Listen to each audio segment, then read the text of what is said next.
Hello Virgo, it's Jenny Fitterer here with your February Tarotscope. I have a single card for you for the month of February. The first 2/3 of the month is Aquarius season, and then towards the end of February we will be in Pisces season. So the card for you this month is the Queen of Wands reversed. So here she is the right way up. So we have this lovely looking lady. She's got her lovely dress on, and there's lots of greens here. She's got this nice big tree around here. She's holding some flowers. There's the wand there sprouting little leaves, and down here that looks like a little dog running towards her. She's looking quite pleased with herself, and it came out upside down like that. Okay, so we're going to see what the Queen of Wands has for you this month, Virgo. Okay. One more. Okay, Queen of Wands. The joy of living and self-determination. All court cards represent an ideal. They stand for the confident handling of the respective element, in this case, the fire element, Wands. This is especially true of the figure depicted on this card, which portrays the French Queen Marie Antoinette from a painting by Marie-Louise Elizabeth. And another French name I can't pronounce. If you draw this card, not just the mastery of a single aspect of your will and vigor is being addressed, but your confident handling of all forces of fire, your mastery as an energetic being. Many versions of this card show a cat, but here a tail-wagging dog leaps towards the queen. Play, movement, and hunting instinct are just as important for this queen as living in and with nature, as signified by the tree and the sketchily drawn bird sitting on its branches. It is important to note that the tree and the dog are located outside of the Queen's frame of reference. The success of your actions is critically dependent upon recognizing the existence of subliminal, and unconscious, mainly vegetative processes. Instinctive drives, energetic action, and will, the forces of growth represented by the Wands, are of utmost importance to this end. The Queen of Wands is the mistress of basic instincts, which include sexuality, self-preservation, and reproduction. Likewise, a belief in your creative powers enables you to face seemingly insurmountable obstacles and to create new life out of nothing. Practical advice. Rely on your ability to take charge at the right moment and to get things moving. In order to appreciate enemies and obstacles as nothing but challenges and new chances, you might have to modify your way of thinking. Recognize your abilities and decide upon your own goals. Okay, so this card's really interesting, it's the Queen of Wands, because it's certainly very empowering and it's very descriptive of a certain degree of mastery that you have, but it's not very directive. Like, it's not really telling you, like, this is what you should do or this is what you really have to concern yourself with. Really, it's just kind of highlighting what are the strengths of the Queen of Wands. Like we've said, it is this very, very confident mastery of the forces of fire, and the forces of fire are those instincts, that kind of gut feeling, that intuition, that which is beyond, before we get into cognitive rational thought, and it's not quite as kind of fluid and transient as our emotional being. It's this instinct, and it's primal. So it's really, when we talk about primal or basic instincts, it's really a lot of that animal in us, where intuition and our survival and basic reproductive instincts of fleeing from danger, protecting our young, reproduction, sexuality, feeding ourselves, all of those very animal traits of us that, yes, we have layered on top of that a rich emotional life, and then even beyond that a cognitive consciousness that we as humans experience. But that's not to have gotten rid of our primal animal within. And in fact, the Queen of Wands is very clear that she has mastery of this state, which is not the same thing as dominion or control or domination of, especially a queen as opposed to a king. She doesn't rule top down.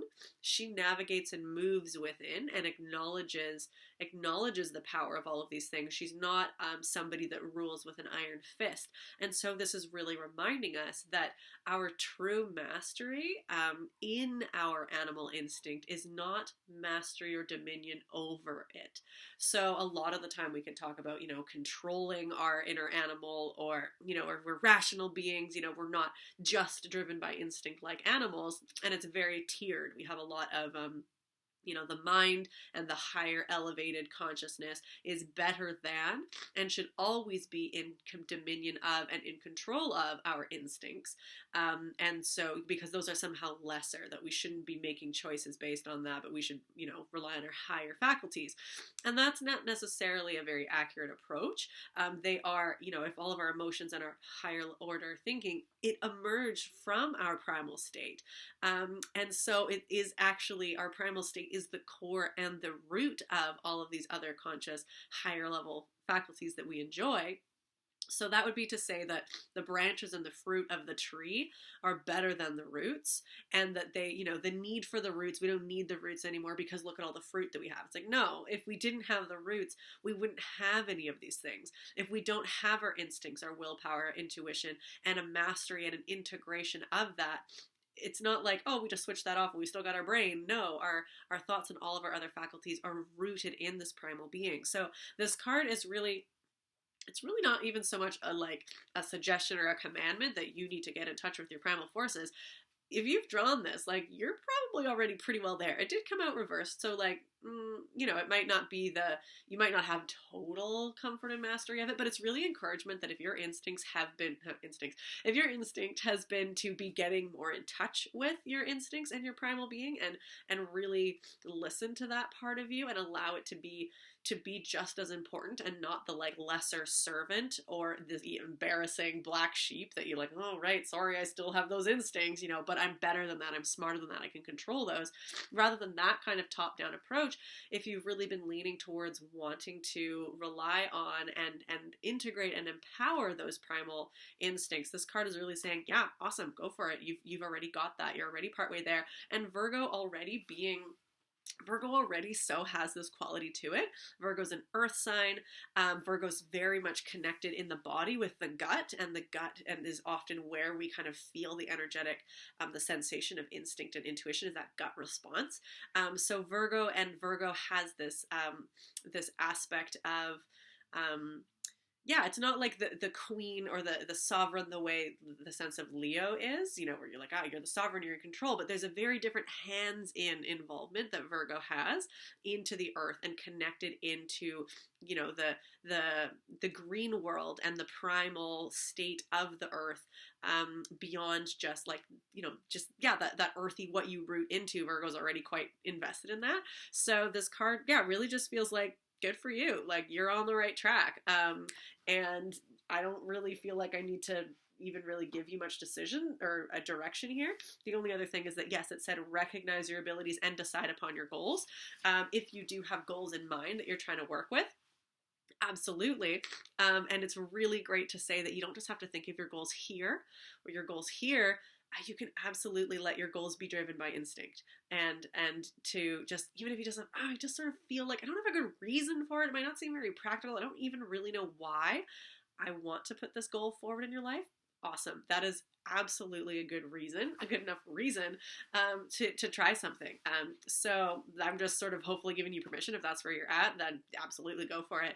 The first 2/3 of the month is Aquarius season, and Aquarius, though Aquarius is a very mental sign, it's very much about the mind and rational thought. It's also about doing things different. Aquarius loves to innovate and loves to, if everybody's going this way, I'm going to go this way and see what there is to discover. So if you're, sorry, it's a little burpy here. So if for you that looks like a lot of other people are working into their cognitive facilities and you're like, I really feel like working from here. Awesome. Culturally, that is very off the beaten path in a lot of ways. And so if that's kind of your Aquarian, I want to kind of do things my own way because that's what feels supportive of your goals, then have at her. Whether it looks the same as what other people are doing, this is the perfect season to do something different. So that's the first 2/3 of Aquarius is really, feel free to assert your individuality in how you feel like pursuing these instincts. Then Pisces energy is we reconnect with the dream world. So Pisces is very much into the mystical, visions, divination, but specifically thinking and leaning into the dream of what's possible. And so when we're in Pisces, we're not really bothering to think about what's practical and what is tangible yet. We can get to that eventually. That's when we refine the dream and try to manifest what we want out of it. But the big picture dreaming level is just you know what, who cares what's even possible? Just what could you envision if you could have everything you want? What is that magic vision coming from? And that can, again, be very driven by this just gut feeling of, I just want to go. It doesn't feel rational, but I just sort of feel this connection. So you can dream into things and be pulled and connected and rooted in it through this kind of intuitive wand fire instinct energy, and that gives that willpower to follow that dream. So the dream and the vision is very connected to the gut, because this is where we have our willpower that draws us towards. Otherwise, the vision, the daydream just stays in the fantasy realm. It's just a daydream. It's just there to pass the time. It's not anything that we're going to bring to reality. So having that, like having this queenly mastery of the willpower realm is what's eventually going to help you connect with and act on moving towards that vision. So that's what we've got this month. So we're individuating, really leaning into our own kind of unique kind of step, and really just reveling in the fact that you've got a lot of mastery of this already, and that, yeah, tapping into these kind of base animal primal instincts, they're not lesser, they are in fact fundamental and foundational. And then we can start to really dream big of to what we might be wanting to experience and accomplish in the coming energetic year, and tie that to this willpower, so that we'll have the courage to act on it and to bring that to fruition. So that's February for you, Virgo. This sounds awesome. Way to go. And especially after January, this is, kind of nice, like, yeah. If you are wanting a little bit more extra support, and in fact, even to understand some of the energies as to why we now sort of feel like we're in a forward push, where previously we've kind of been in these cycles, that has a lot to do with the transits that are happening this season. So do check out my Aquarius season Pay What You Can forecast. There's a lot of really helpful things there, and the donations to me are very helpful as well. So check that out. It's up on the YouTube channel. Otherwise, best of luck this February, and I'll see you next month.